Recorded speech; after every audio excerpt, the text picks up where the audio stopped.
I hope we're turning a corner because like Halo is supposed to be the only Halo game for the next 10 years. Free multiplayer. What? They're just gonna keep developing the game as the years go on, and they're gonna keep like putting in new DLC. I If you like think that. about it, Warzone is free to play. It's been out continuously. They're just updating as it goes along. The next step should be multiplayer. I don't know why we continuously get new iterations of multiplayer. When usually it's just not good because the developers have to take so long to fix all the mistakes and they're so rushed to do that, and the games are not 100% done when it comes out. But I am really hoping that if Halo does well, that Call of Duty just changes to that as well. Like a That's my 4-year hope. cycle, like one every 4 years, and Just like something. fix everything, get everything Just, down. just keep pumping Yeah. out DLC and like get everything down. You can have fun tuning guns every couple of months. You can sell off the campaign if you want, like do campaign, like Yeah. keep putting out. I don't know. I just feel like Imagine it's just Call of Duty, and like that's what it's called, Call of Duty. And then like maybe 2 years into the game, they're like, "All right, this season of CDL, it's jetpacks. We're bringing back Oh like all these man, maps, all this shit, new that'd be guns, but it's so the good. same engine, same sort of feel, but it's like now you have jetpacks. Like, do you remember in Black Ops 4 when they had jetpacks in Warzone and how well it worked? Like I feel, well, not Warzone, sorry, Like Blackout. blackout, yeah. Blackout. Yeah, it was like amazing, and I feel like they could just implement that for like a season or something if the game was more than just 1 year cycle. That's just like random thinking, but potential.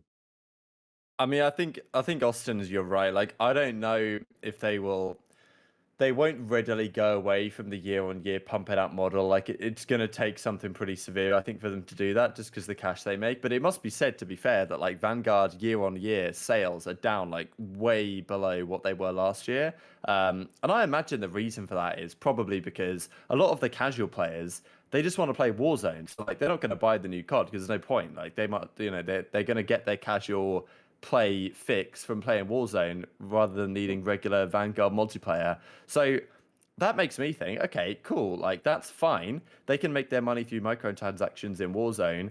Let's focus multiplayer more on being a bit of a competitive shooter. Like playing Halo, I go into quick play and I just press I literally don't press anything. I go quick play, play, and it puts me into a 4 versus 4 game on Slayer, CTF, and like some carry the ball game mode or something, which I'm guessing are the competitive modes in 4v4 in the same game exactly that the pros are playing. So I'm like, okay, this is beautiful. Why doesn't COD go that direction in the future and say like Warzone is going to be the base for the casual players, and then the competitive multiplayer or like the multiplayer in general is going to be more with competitive players in mind, because that's how games in general get their longevity.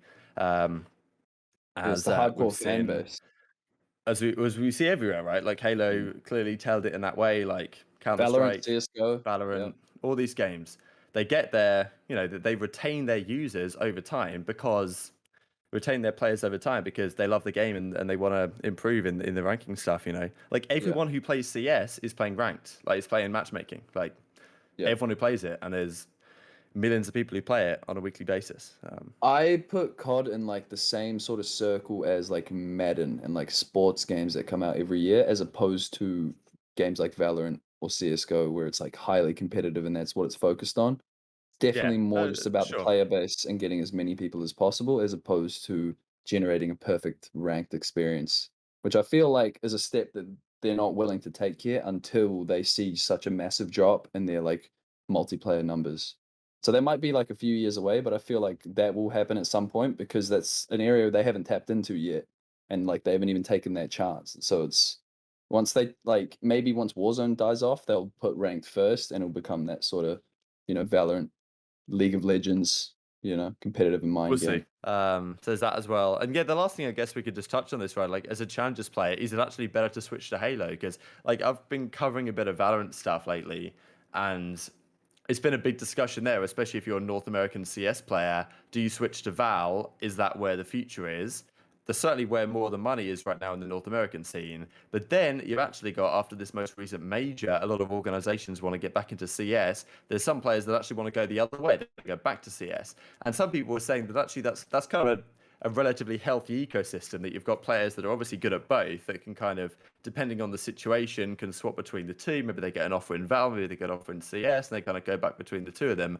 Obviously, COD hasn't really had that, but it was a massive thing a few years ago when Halo was big. Like, these guys are going to come over to COD because there's more money. And now maybe in challenges, like those team passes, those 272 or maybe it was 260 team passes and 12 pro teams at the event. They sold out in 20 minutes. They maxed out the event less than half an hour. Like that's why some of these more pro teams can't go, Austin, is because all the passes are sold out. It's just insane. Like the interest in it.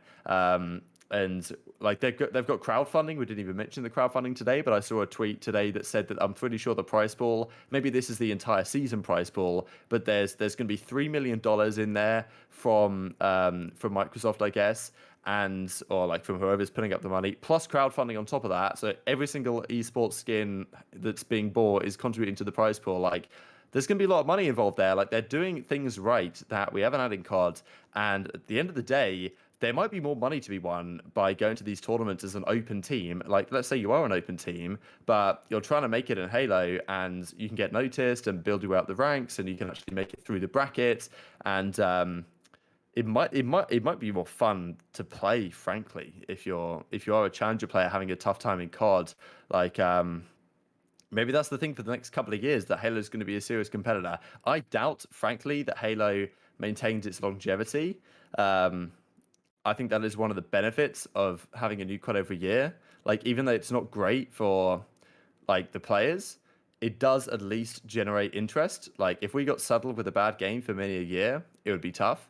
And I don't think this Halo is a bad game at all, but I just think that if this Halo is meant to be lasting 10 years, I don't see the competitive ecosystem continuing to thrive for that long. I'm happy to be proved wrong though, but I think for the short term, it could be a good option for some of the challengers, guys. I don't know what you think, Austin, just as we close out the show. Yeah, so I want to see how long the honeymoon phase lasts with Halo. I think it will be really, really good this year. It should probably drag a lot of the amateurs over there.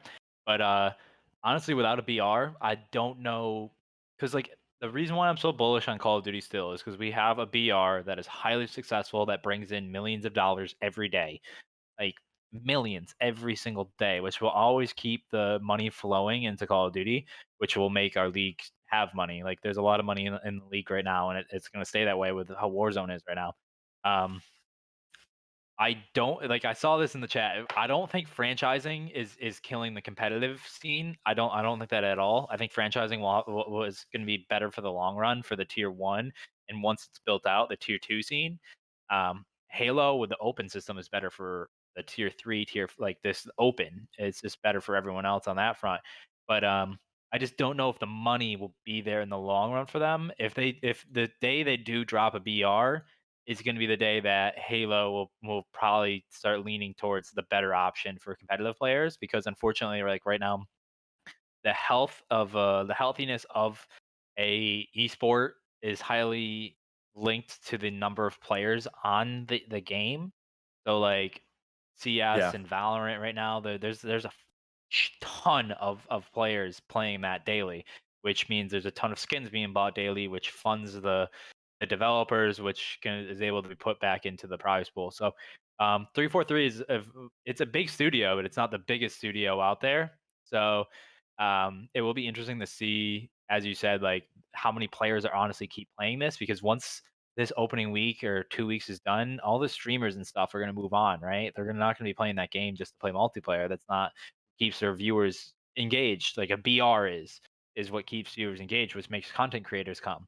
So that's why content creators are so valuable to game development. And so I think once if Call of Duty is able to really build out the infrastructure for that tier 2 scene, like obviously Call of Duty will be better, but if Halo gets a BR, especially with the people that are running the scene right now, they're going to be in a very, very much similar position as us, and I think they'll be in a better position overall.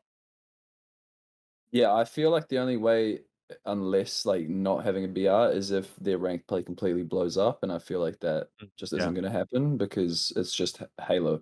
I mean, it's somewhat similar to Guardians, but it's just kind of a slower version, and it's not crazy innovative for Halo. So I don't see why people would continue to like love the multiplayer for more than a year or two, especially if the cycle is another 10 years, like Austin said. So, you know, I think, yeah, they'll need to keep innovating and they'll need to keep changing things and adding things to get like the viewers and the fan base to maintain. Agreed. I just think it's exciting that at last it seems, because even Battlefield, like 2042 or whatever, like people don't seem to like that very much. I don't really know too much about it, but generally it hasn't got the most raucous of reviews. Whereas Halo is really like they're really trying to push COD here and say like, look, we're here to play, and Activision are going to have to be on their game, and the studios are going to have to be on their game to hopefully implement some of the things that they're doing correctly, and people clearly love and have great feedback on. You know, it's not just theoretical that people like this stuff; it actually translates into reality when you deliver the goods that people actually engage.